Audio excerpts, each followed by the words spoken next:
On the horizon where the North Atlantic meets the Cape Verde sky is a voyage those on board were hoping not to be on. Those returning from sea starved and exhausted had planned to sail to Spain, but their journey became a passage of pain when their boat capsized. After days adrift, these are the survivors of another migrant tragedy at sea.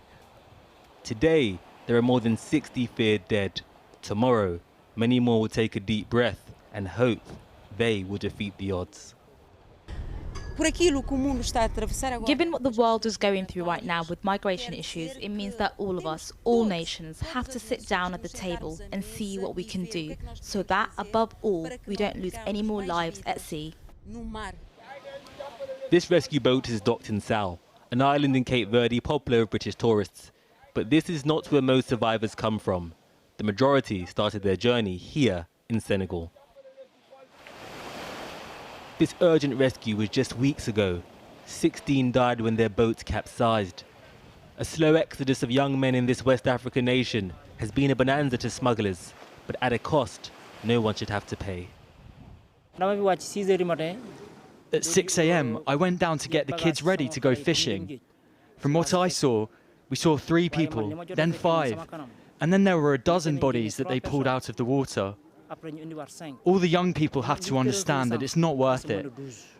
God can give them what they want here. The young men who board boats like this with only their aspirations were headed on the perilous route from West Africa to the Canary Islands. This is one of the most dangerous passages in the world for migrants. Last year, over 500 are recorded to have died, and activists suggest the real figure could be twice as high. For many, the question is why take the chance? In Senegal, this is what these young men are trying to escape. The country's civil disorder is intensifying. After years of rising unemployment, a nation once celebrated as a beacon of stability is breaking down. Social media platforms have been banned or restricted. The opposition leader taken into custody, and protesters have been killed.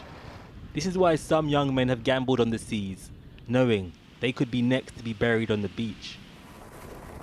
Each one has their own reason for leaving, but no one puts their child in a boat unless the water is safer than the land.